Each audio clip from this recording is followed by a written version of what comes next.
네, 뉴스타트 3부로 이어가겠습니다. 날씨 소식부터 살펴보겠습니다. 올여름에 보고된 온열 질환자가 벌써 2,200명을 넘어섰습니다. 중앙재난안전대책본부가 어제 오후 4시 기준으로 집계한 자료를 보면 지난 3일 기준 전국에서 온열 질환자 186명이 추가로 발생해 올해 누적 환자는 2,221명을 기록했습니다.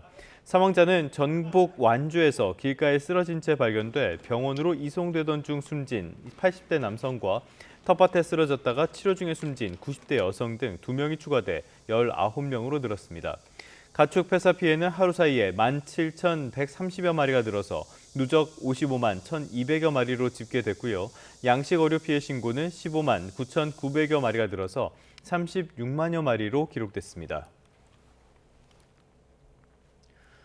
서울 전역에도 첫 폭염 중대 경보가 내려졌죠. 고층 빌딩이 빽빽하게 둘러싼 강남 일대는 펄펄 끓는 열섬이나 다름이 없었습니다. 지면의 온도를 재보니 40도가 훌쩍 넘었는데요. 더위를 식히려는 시민들의 노력도 역부족이었습니다. 정영수 기자가 현장에 다녀왔습니다. 양산으로 따가운 햇볕을 가린 채 걸음을 재촉합니다. 더위를 식히기 위해 손에 든 음료의 얼음은 순식간에 녹아버렸습니다. 서울 전역에 폭염 중대경보가 내려진 가운데 고층 빌딩이 밀집한 강남역은 찜통이 됐습니다. 건물이 높아서 그런지 바람이 없고 좀 푹푹 찌는 느낌이 많이 들고요. 지열이 많이 올라오는 것 같아요. 휴대용 선풍기를 챙겨왔지만 숨이 막힐 듯한 온도의 무용지물입니다.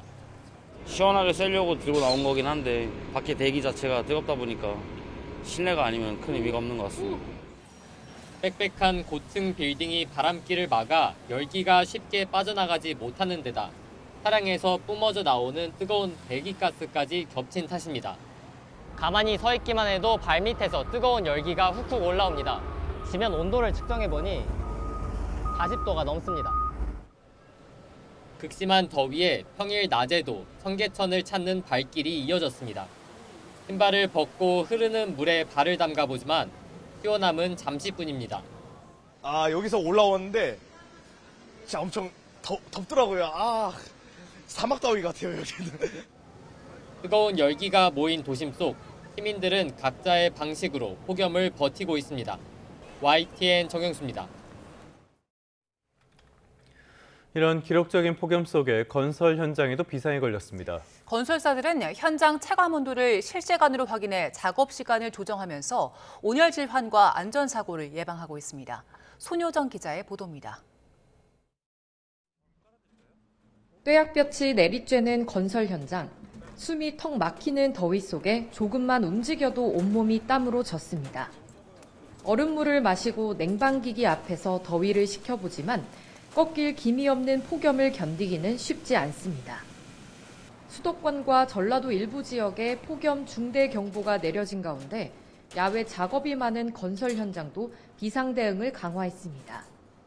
한 건설사는 전국 현장 80곳의 체감 온도를 자동으로 확인할 수 있는 안전 상황실을 가동했습니다. 건설 현장 곳곳에 설치된 온습도계가 5분마다 체감 온도를 측정하면 지도 위의 위험 단계가 실시간으로 표시됩니다. 위험 수위에 도달하면 안전 관리자에게 알림이 전달되고 작업 중단 등 안전 조치가 이루어집니다. 36도까지 올라가 있고요. 지금 경보 단계이기 때문에 근로자분들 작업 중단 부탁드리겠고요. 현장의 상황과 체감 온도를 실시간으로 모니터링하는 관제 시스템을 통해서 본사와 현장에 유기적인 안전보건 관리 체계를 구축하고 현장 관리 사각지대를 최소화하여 관리하고 있습니다. 건설사들은 더위를 식혀줄 냉방장치와 식수시설을 갖춘 휴게시설을 현장에 설치하고 간식 트럭도 투입했습니다. 또 현장 노동자가 건강 이상을 느끼거나 위험하다고 판단하면 즉시 작업을 멈출 수 있도록 작업 중지권 사용도 적극적으로 장려하고 있습니다. YTN 손효정입니다.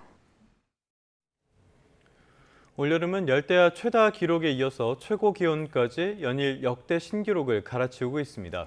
앞으로 역대 최고 기록들이 얼마나 더 나올지 걱정인데요. 과거 기록적인 더위를 남겼던 때와 올해는 어떻게 다른지 정혜윤 기자가 돌아봤습니다. 국민들의 기억 속에 첫 대형 폭염으로 남아있는 1994년. 당시 여름철 폭염 일수는 29.6일, 열대야는 16.8일에 달해 에어컨 보급의 결정적 계기가 됐습니다. 2000년대 이후 최고 극한 더위의 상징은 2018년입니다. 8월 1일 홍천의 기온이 당시 기상 관측 이래 최고인 41도까지 치솟았고 서울도 39.6도를 기록했습니다. 한낮 폭염 일수만 무려 31일로 역대 1위 기록을 세웠습니다. 반면 2024년은 밤 더위, 열대야가 지배한 해였습니다. 가장 긴 열대야 일수인 24.5일을 기록하며 연평균 기온을 사상 최고치로 끌어올렸습니다. 이어 지난해인 2025년에는 여름철 평균 기온이 25.7도로 역대 가장 높은 해로 등극했습니다. 1994년과 2018년의 폭염이 낮 동안 기온이 큰 폭으로 오르는 형태였다면 최근에는 낮 동안의 폭염이 밤 동안에도 이어지며 그 열기가 해소되지 못하는 누적형 폭염으로 변화하고 있습니다. 올해는 양산 낮 기온이 기상 관측사상 역대 최고인 42.5도에 달한 가운데 이번 주는 서울을 비롯한 수도권에 사상 첫 폭염 중대경보가 내려지며 극한 더위가 기승입니다. 전체 폭염 일수도 하루가 다르게 순위권으로 진입하고 있습니다. 전문가들은 열돔 현상에 습한 수증기까지 더해지며 낮의 극한 고온과 밤의 열대야가 동시에 타오르는 복합형 더위 양상을 보이고 있다고 분석했습니다. 특히 이번 주는 북상하는 태풍의 영향으로 바람 방향이 바뀌며 극한 더위 지역이 동에서 서로 옮겨가 열기가 축적되고 있습니다. 더운 공기가 빨리 빠져줘야 되는데 꿀떡 같은 꿀떡을 막고 있는 셈이고 상태에서 북태평양 고기압이 하청에서는 덥고 습기를 꿀떡이 막힌데 아궁이에 불을 지피는 시기죠. 가마솥 안에 갇힌 것처럼 해서 찜통 더위가 계속되고 있습니다. 기후변화 속에 폭염의 양상은 해마다 패턴을 바꾸며 더욱 강하고 집요해지고 있습니다. YTN 정혜윤입니다. 다음 소식입니다. 보안 수사권을 포함해 검찰의 직접 수사권을 전면 폐지한 형사소송법 개정안이 법안 공포 전 최종 광문인 국무회의를 통과했습니다. 이재명 대통령은 수사와 기소 분리는 사필 규정에 필연적 조치라며 거부권을 행사하지 않았습니다. 강진원 기자의 보도입니다. 지난달 31일 더불어민주당 주도로 국회 본회의를 통과한 형사소송법 개정안이 이재명 대통령 주재로 열린 국무회의에서 의결됐습니다. 법률안 공포 전 마지막 문턱을 넘은 겁니다. 이로써 지난 1954년 형사소송법이 만들어진 이후 70여 년 동안 검찰이 갖고 있던 직접 수사권은 완전히 폐지됐습니다. 경찰에서 송치받은 사건에 대한 보안 수사권도 마찬가지입니다. 검사에겐 경찰관에게 보안 수사를 요구할 수 있는 권한과 공소 제기, 그리고 공소 유지를 맡는 역할만 주어졌습니다. 반면 경찰의 경우 경찰청장과 국가수사본부장 등 치안감 이상 최고위 수뇌부에도 직접 수사권이 부여됐습니다. 이 대통령은 법안 심의에 앞서 과도하게 집중됐던 검찰권의 폐해를 꼬집었습니다. 기소를 위해서 수사할 수 있다라는 이 권한을 무소불위로 악용하며 있는 사건을 덮거나 누군가를 정해놓고 처벌하기 위해 별건 수사. 수사와 기소 분리는 비정상적 형사사법 시스템을 정상화하는 첫 출발이라며 형소법 개정안에 대한 제2요구권, 즉 거부권을 쓰지 않았습니다. 국민의 삶을 더욱 안정적으로 지키기 위해 모든 권력기관은 예외 없이 국민의 통제 아래 두겠다라는 사필 규정의 필연적 조치입니다. 다만 수사 주체가 경찰로 일원화되는 데 따른 부작용을 우려하며 경찰의 자성도 촉구했습니다. 민중의 지팡이인 경찰 역시 뼈를 깎는 자세로 내부 비리 근절과 피해자의 실질적 보호, 민주적 통제 강화에 총력 매진함으로써 이 대통령이 공개적으로 경찰의 수사권 독점과 비대화에 대한 우려를 표명한 만큼 관련 법령 정비 등 후속 조치가 뒤따를 거로 보입니다. 이런 가운데 이번 국무회의에선 선거관리 부실 사태의 진상을 규명하기 위한 특별검사 임명법도 처리돼 곧 특검 수사가 본격화할 전망입니다. YTN 강진원입니다. 더불어민주당은 보안 수사권 폐지를 골자로 한 형사소송법 개정안이 국무회의에서 의결되자 검찰 권한은 줄이고 국민 권리는 키웠다며 국민이 안심할 수 있는 형사사법체계를 완성하겠다고 밝혔습니다. 박해철 대변인은 서면 브리핑을 내고 검찰개혁은 또 하나의 중요한 전환점에 맞게 됐다며 이같이 강조했습니다. 이어 처음 가는 길인 만큼 국민이 수사 공백이나 피해자 보호를 우려하는 점도 충분히 이해한다며 이를 해소하는 후속 입법과 제도 보완까지 끝까지 책임지겠다고 약속했습니다. 반대로 국민의힘은 검사의 보안 수사권 폐지를 담은 이 형사소송법 개정안이 국무회의를 통과하자 이재명 대통령이 자신의 안전 보장을 위해 국민의 안전을 팔아넘겼다고 거세게 비판했습니다. 장동혁 대표는 국회 기자회견에서 강력범죄 피해자와 국민이 그토록 절박하게 반대했지만 결국 이 대통령은 자신의 재판을 지우기 위해 악법에 서명했다며 지독하게 본인만 생각하는 대통령이라고 주장했습니다.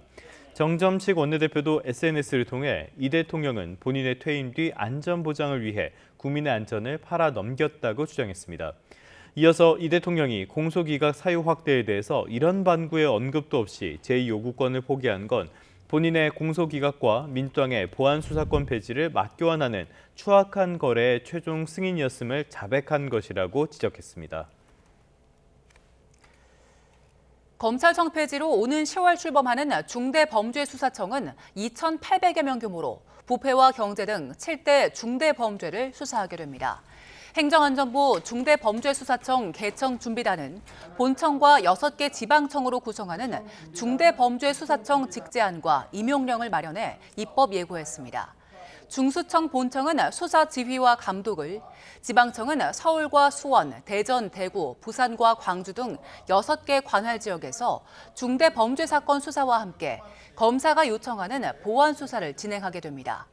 수사관 임용권은 대통령과 장관, 청장에게 배분되고 검찰청 소속 검사와 수사관은 내년 4월 30일까지는 별도의 시험 없이 현재와 비슷한 계급으로 임용이 가능합니다.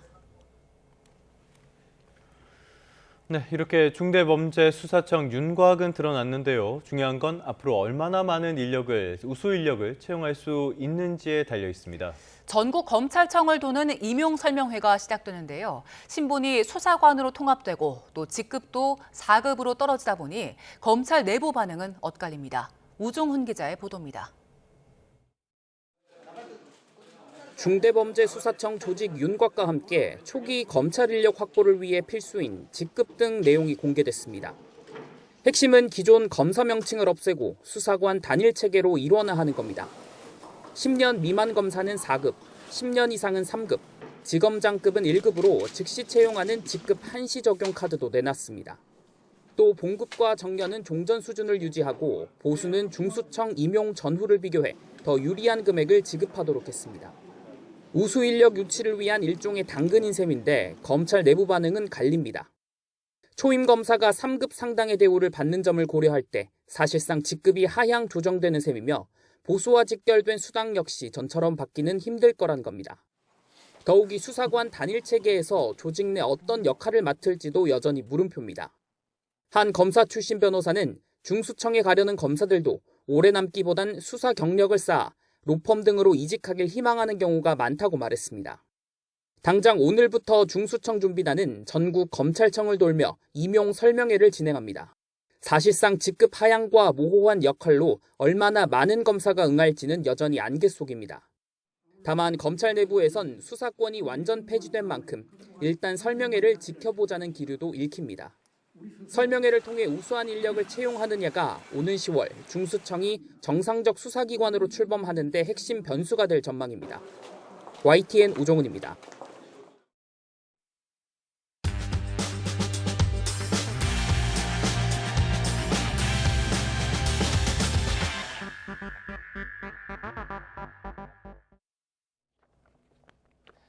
(8월 5일) 수요일 스타트 브리핑 시작합니다.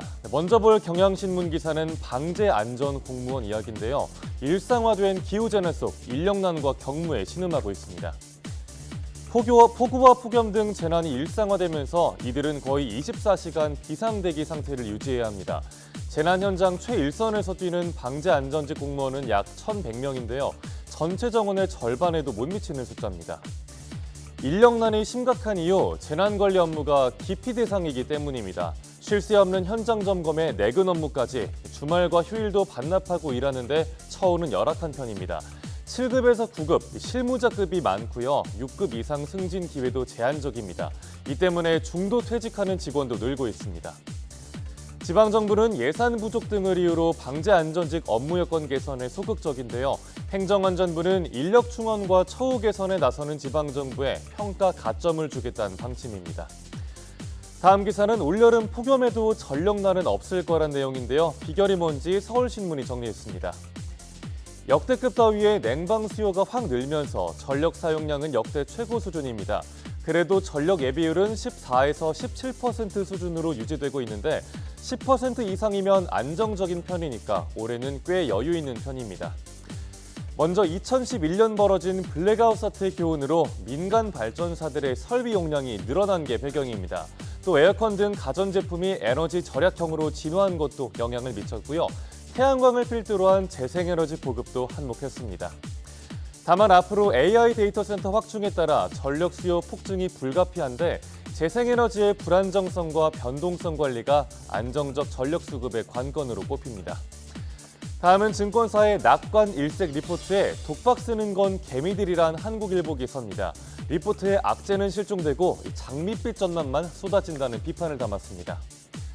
최근 1년간 10대 증권사에서 발간한 리포트 중 매수 의견이 89.8%였습니다.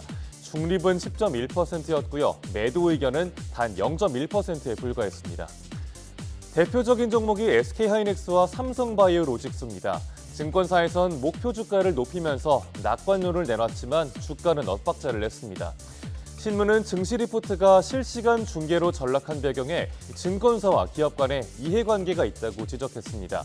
기업 공개와 회사채 발행 등을 맡는 증권사가 고객인 기업 눈치를 안 볼 수가 없다는 뜻입니다. 이런 가운데 애널리스트의 독립성을 보장해야 한다는 목소리도 나오고 있습니다. 끝으로 혼인붐의 중심엔 자산을 빨리 불리려는 영서티가 있다는 내용입니다. 뭉쳐야 번다, 레버리지 웨딩 시대를 중앙일보가 분석했습니다. 과거엔 돈이 없어 결혼을 못한다는 인식이 많았죠. 이제는 결혼으로 시드머니와 소득을 합쳐야 자산을 불린다는 쪽으로 바뀌고 있습니다. 결혼이 경제적 측면에서 도움이 된다고 생각한 미혼 남녀의 비율도 75%로 나타났습니다. 특히 30에서 34세를 중심으로 혼인율이 높습니다. 결혼 후 자산 증식에 성공한 사람들을 보면서 비혼을 접었다거나 결혼 포모가 온 사람도 많습니다. 저도 영서티 중에 한 명으로 말씀드리자면 주변에 비슷하게 느끼는 또래가 꽤 있습니다. 실제로 미혼과 기혼 간의 자산 격차도 갈수록 벌어지고 있는데요. 미혼 가구의 평균 자산은 기혼 가구의 3분의 1에 그친 걸로 집계됐습니다. 자산 격차가 결혼관까지 바꾸고 있는 건데요. 맞벌이 부부가 소득과 대출, 청약에서 유리하다는 점도 레버리지 웨딩을 부추기고 있습니다. 8월 5일 아침 신문 살펴봤습니다. 지금까지 스타트 브리핑이었습니다.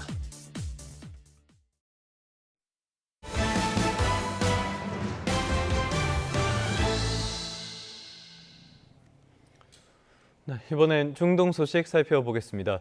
트럼프 행정부에서 호르무즈 해협 재개방 합의가 조만간 이루어질 수 있다는 낙관적인 전망이 잇따라 나오고 있습니다. 이란도 오만과의 협상에서 진전이 있다고 밝혔는데요. 합의 기대감에 국제 유가는 이틀 연속으로 급락했습니다. 워싱턴으로 가보겠습니다. 신윤정 특파원. 먼저 미국 쪽의 이야기부터 살펴보죠. 합의 시점까지 구체적으로 거론하고 있죠.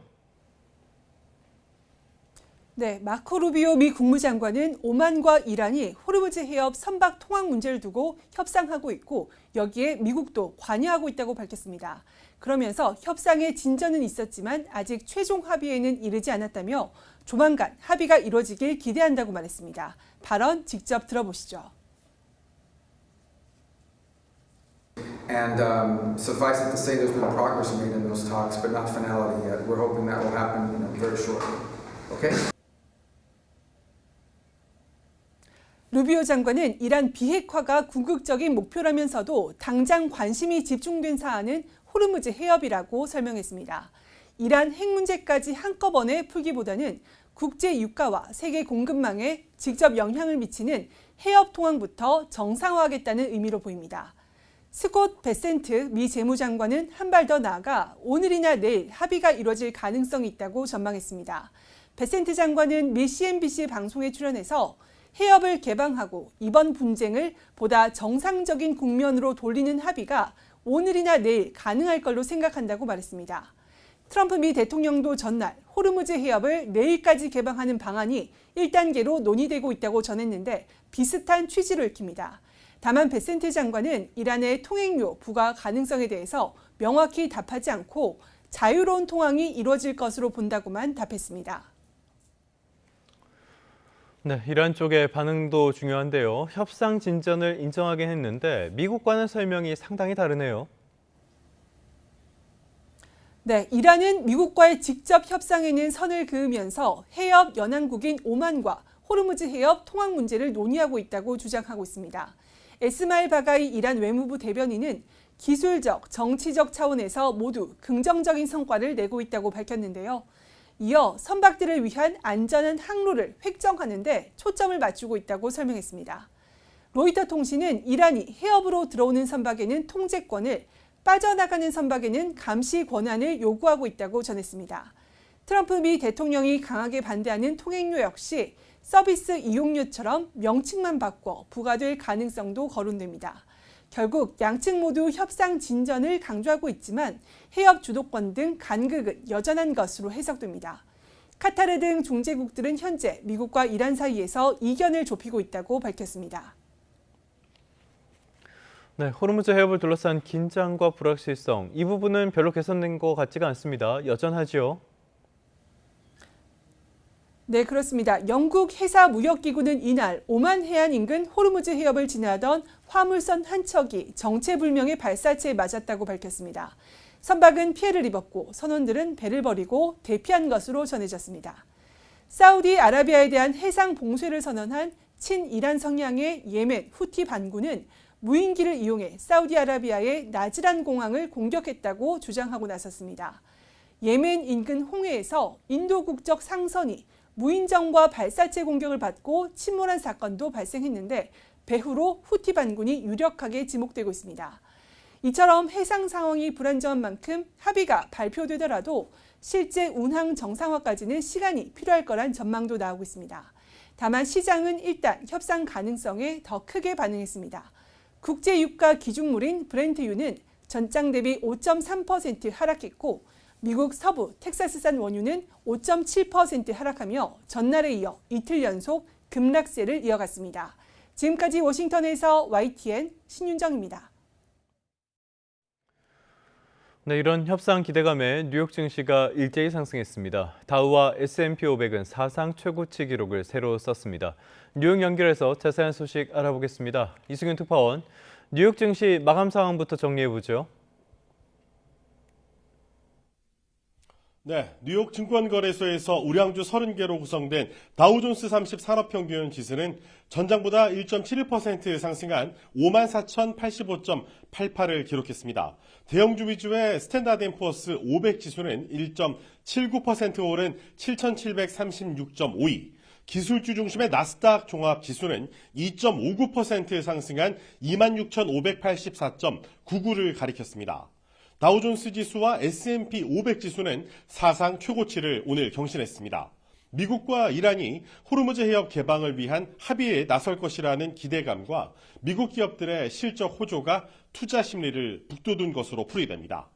반도체 설계를 전문으로 하는 팹리스 기업인 AMD의 분기 매출은 115억 4천만 달러로 1년 전보다 50% 성장했고 예상치도 뛰어넘었습니다. 엔비디아 칩의 품귀 현상과 가격 부담으로 빅테크 기업들이 대체제로 AMD 칩 구매를 늘려 낙수 효과가 컸던 것으로 풀이됩니다. 경제 전문가의 분석을 직접 들어보시죠. The big cloud computing giants doing well after their earnings report. And then I think we're also starting to see some like semiconductor and AI data center CapEx beneficiary flow through and do well too.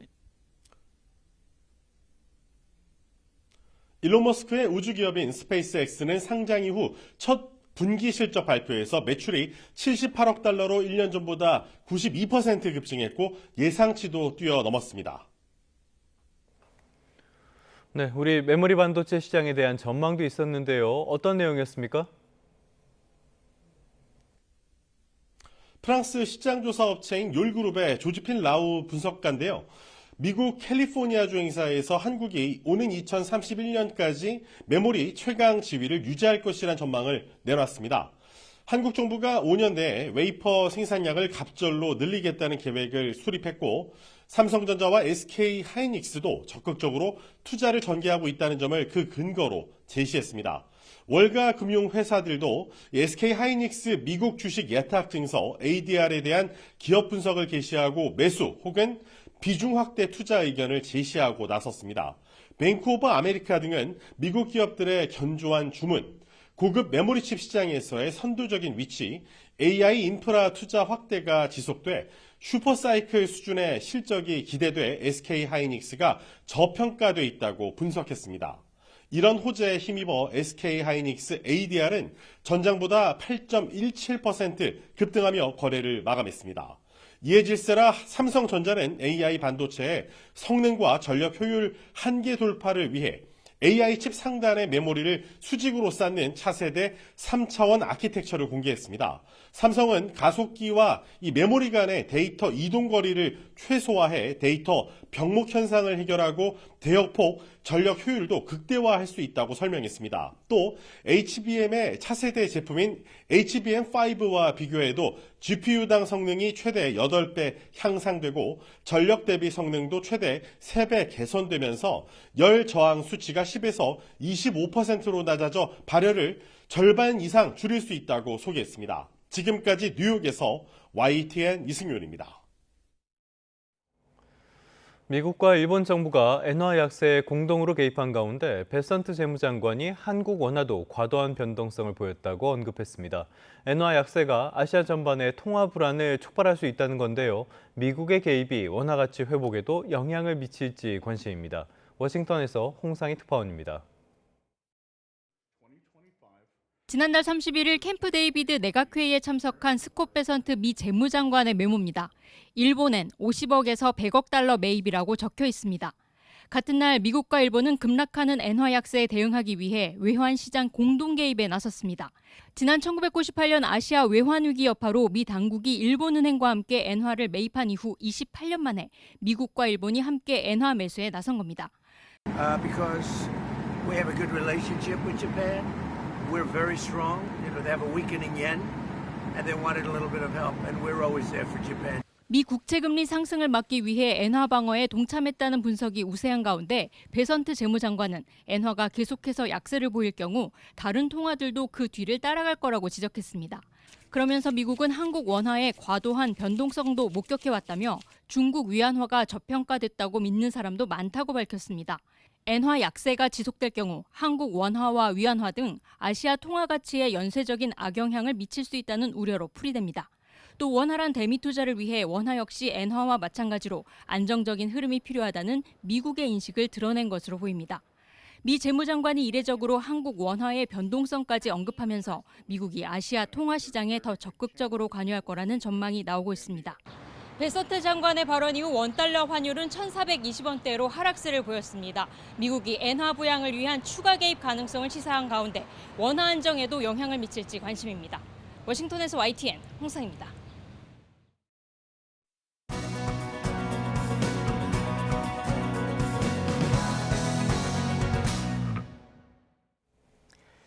지난달 소비자 물가 상승률은 꺾였지만 근원 물가는 31개월 만에 최대 상승폭을 기록했습니다. 이런 물가 움직임에 한국은행이 지난달에 이어 이번 달에도 기준금리를 인상할지 관심이 쏠리는데요. 관련해서 천소라 인하대학교 경제학과 교수와 짚어보겠습니다. 어서 오세요. 안녕하세요. 네. 지난달 7월 소비자 물가는 내려왔는데 근원 물가는 더 올랐습니다. 각각 어떤 품목에 영향을 받은 겁니까? 7월 소비자 물가 그 품목들을 보면 지금 5월, 6월 다 3% 이상 상승률을 기록했었거든요.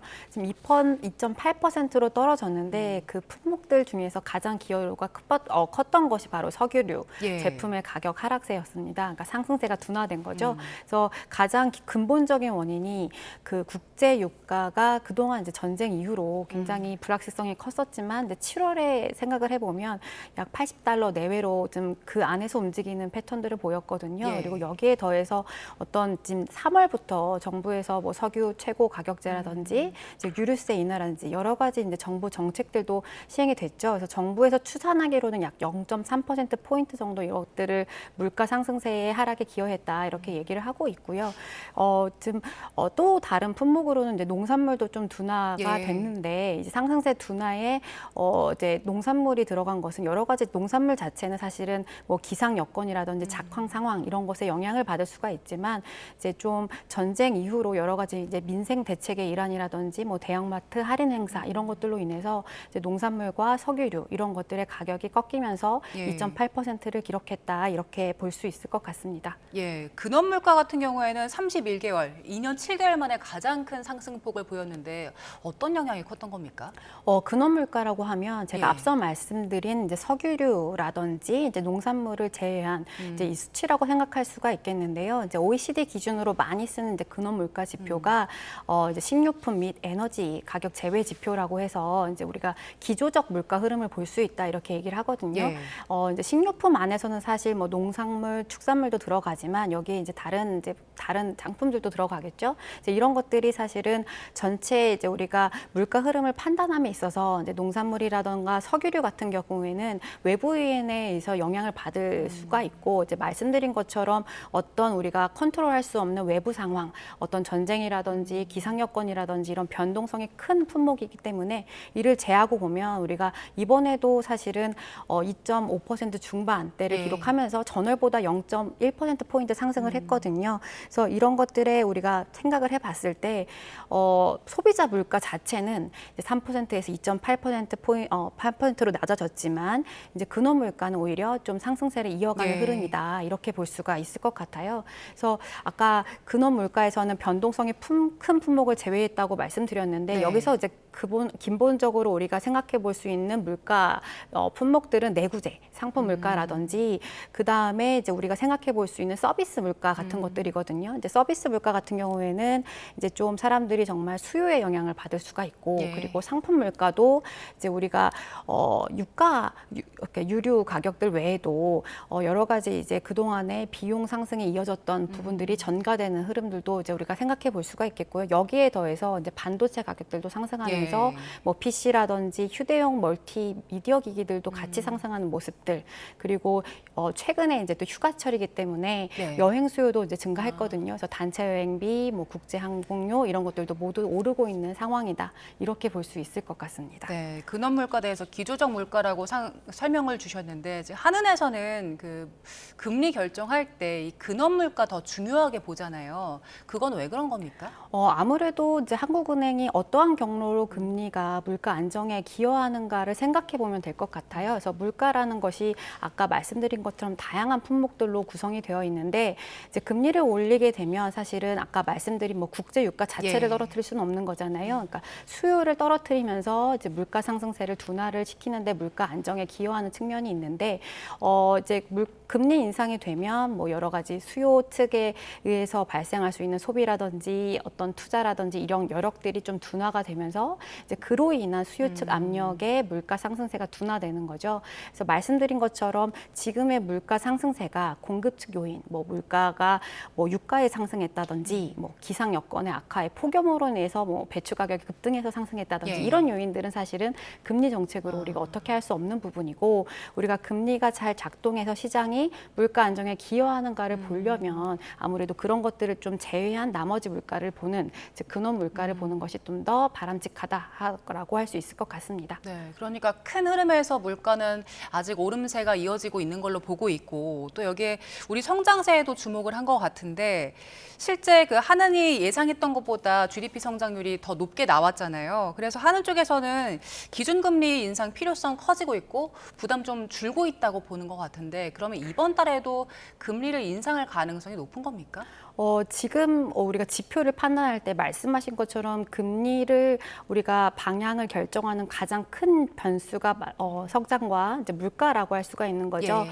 말씀하신 것처럼 1분기에도 우리가 전기 대비 성장률로 3% 이상 기록했고 2분기에도 0.6% 정도 예. 기록해서 이것만으로도 4%가 넘는 거거든요. 그래서 우리가 금리가 인상돼서 물가가 안정되는 채널이 이제 수요가 떨어지면서 경기 둔화에 대한 우려가 있을 텐데 지금 워낙 반도체 경기도 호조인 상황으로 지표가 워낙 좋게 나오고 있고 그래서 우리가 금리 인상의 부작용이라고 한다면 성장세가 좀 꺾이는 게 아닐까라는 우려가 있을 수 있는데 이런 부분의 우려는 많이 해소가 됐고 어느 정도 지금 국제유가 상승에 의한 비용의 부담이 누적되면서 이런 것들이 가격에 전가되는 흐름들 예. 이런 것과 동시에 지금 원달러 환율이 떨어지고 있긴 하지만 기존에 우리가 이제 계속 한미 금리 차가 지속되어 상황에서의 환율도 높아진 흐름들도 분명히 있거든요. 예. 그래서 이런 것들 그리고 마지막으로 이제 금융 안정 상황에 유의를 해야 할 텐데 지금 현재 뭐 수도권 집값이라든지 워낙 지금 주식 자산 가격 변동성이 크게 확대된 구간에서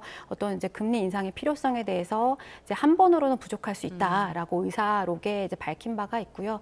그래서 아마 이번 8월에는 이제 그 후에 이제 금리 결정이 10월에 있거든요. 그래서 이것을 어쨌든 요건은 충족이 되었지만 이것을 조금 더 긴축적인 시그널을 줄 것인가 아니면 좀 동결을 하고 한 스텝 좀 쉬었다가 가는 방향. 그래서 인하보다는 동결 혹은 인상 가능성을 열어둬야 한다라는 쪽으로 우리가 생각을 해볼 수 있을 것 같습니다. 예.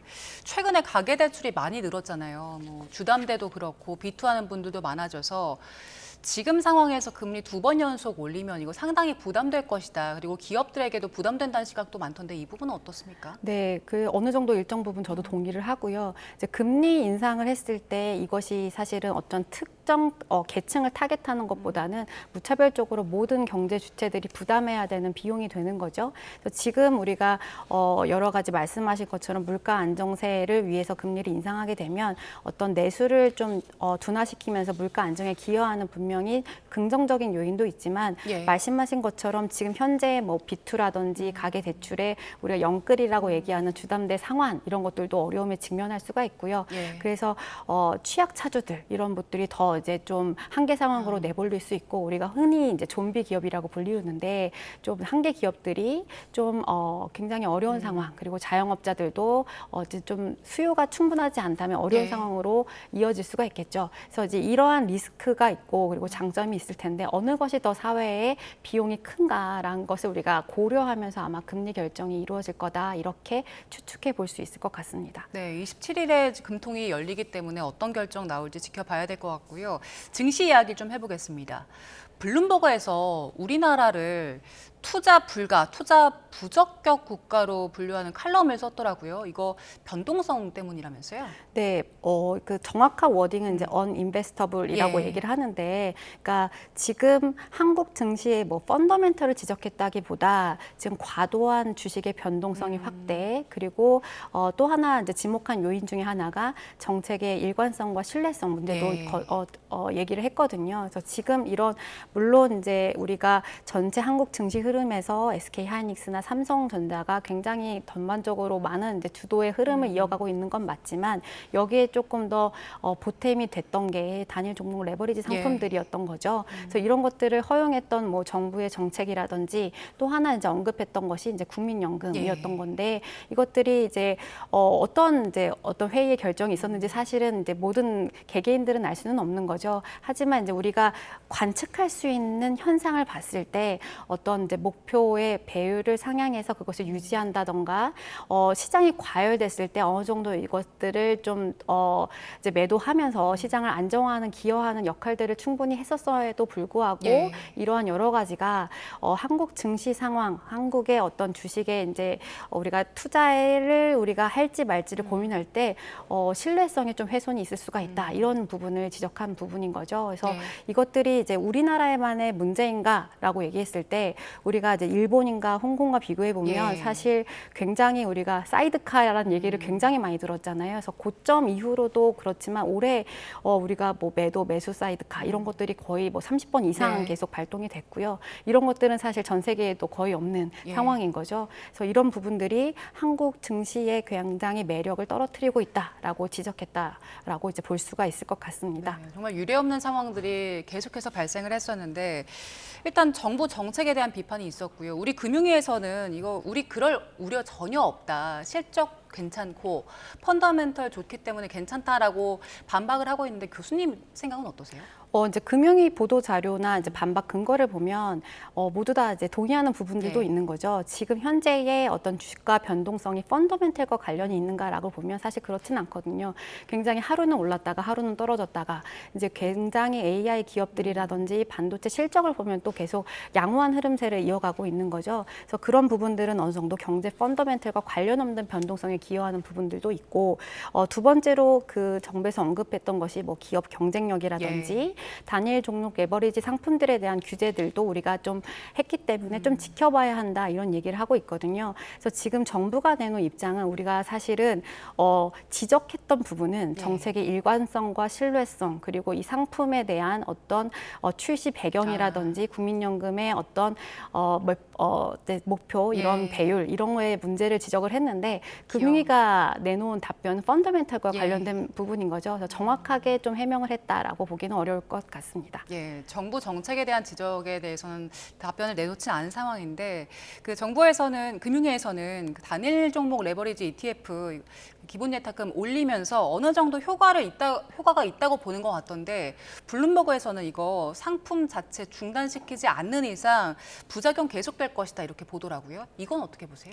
어느 정도 일리가 있는 말이라고 생각을 하고요. 어쨌든 뭐 상승하는 구간이나 하락하는 구간에 이것을 2배 또는 마이너스 2배로 추종하는 상품이 있으면 그 자체의 변동성만으로 그것을 증폭시키는 장치의 역할을 할 수가 있는 거죠. 현재의 그 규제 출시 이후에 사실은 거래 대금이 많이 줄었음에도 불구하고 여전히 변동성이 있는 부분들도 있거든요.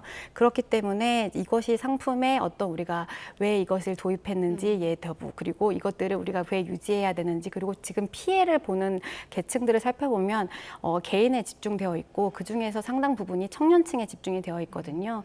그래서 이런 부분을 조금 더 어떤 개인 투자자들이 손실을 최소화할 수 있는 방향으로 가야 된다 이렇게 생각을 하고 있습니다. 예, 코스닥 요즘 반등세가 눈에 띄더라고요. 3거래일 연속 매수 사이드카가 이어졌는데 이거 코스피 조정 받으면서 어느 정도 순환매가 진행되는 겁니까? 어느 정도 일정 부분은 기여를 했다라고 볼 수가 있겠는데 이게 뭐 지금 반등이 굉장히 크다라고 보기보다는 지금 4월부터 계속 떨어지고 있었던 거죠. 그래서 4월에는 뭐 1200선까지 갔다가 지속적으로 장기간에 계속 하락세가 이어져 왔던 요인들도 분명히 있고 최근에 이제 3일간 이제 급등세가 이어왔던 건데 우리가 생각을 해보면 그동안에 반도체주 쏠림이라든지 레버리지 상품 출시라든지 이런 것들 때문에 사실은 돈이 다 그쪽 상품으로 몰린 측면들이 있었거든요. 그래서 규제가 생기고 그리고 이제 이런 자금들이 흩어지면서 그리고 일부는 사실은 그 레버리지 상품 때문에 청산된 부분들도 분명히 있거든요. 그래서 이런 부분들이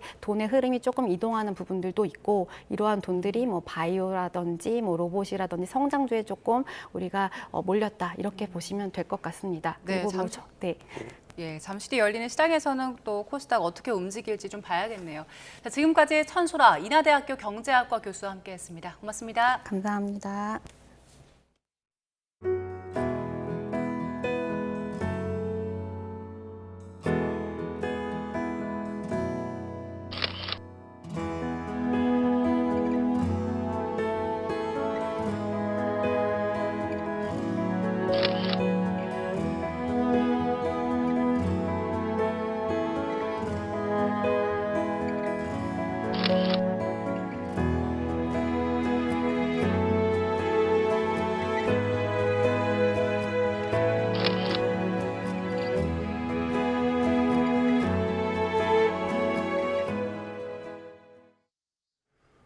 네, 끝으로 출근길 날씨 살펴보겠습니다. YTN 야외 스튜디오 연결합니다. 원희다 캐스터. 네, 원희다입니다. 네, 밤사이에 열대야가 나타나서 아침에도 많이 덥다고요? 네, 그렇습니다. 서울은 벌써 2주 연속 열대야가 지속하고 있는데요. 밤사이 최저기온이 29.1도로 사실상 30도에 가까워 초열대야 수준이라고 보시면 되겠습니다. 체감온도는 이보다 조금 더 높아 아침부터 날이 무척 후텁지근합니다. 네, 오늘은 낮에 또 얼마나 더울지가 걱정인데 오늘 기온 전망 어떻습니까? 네, 오늘도 서울을 비롯한 곳곳에서 올해 최고 더위가 예상됩니다.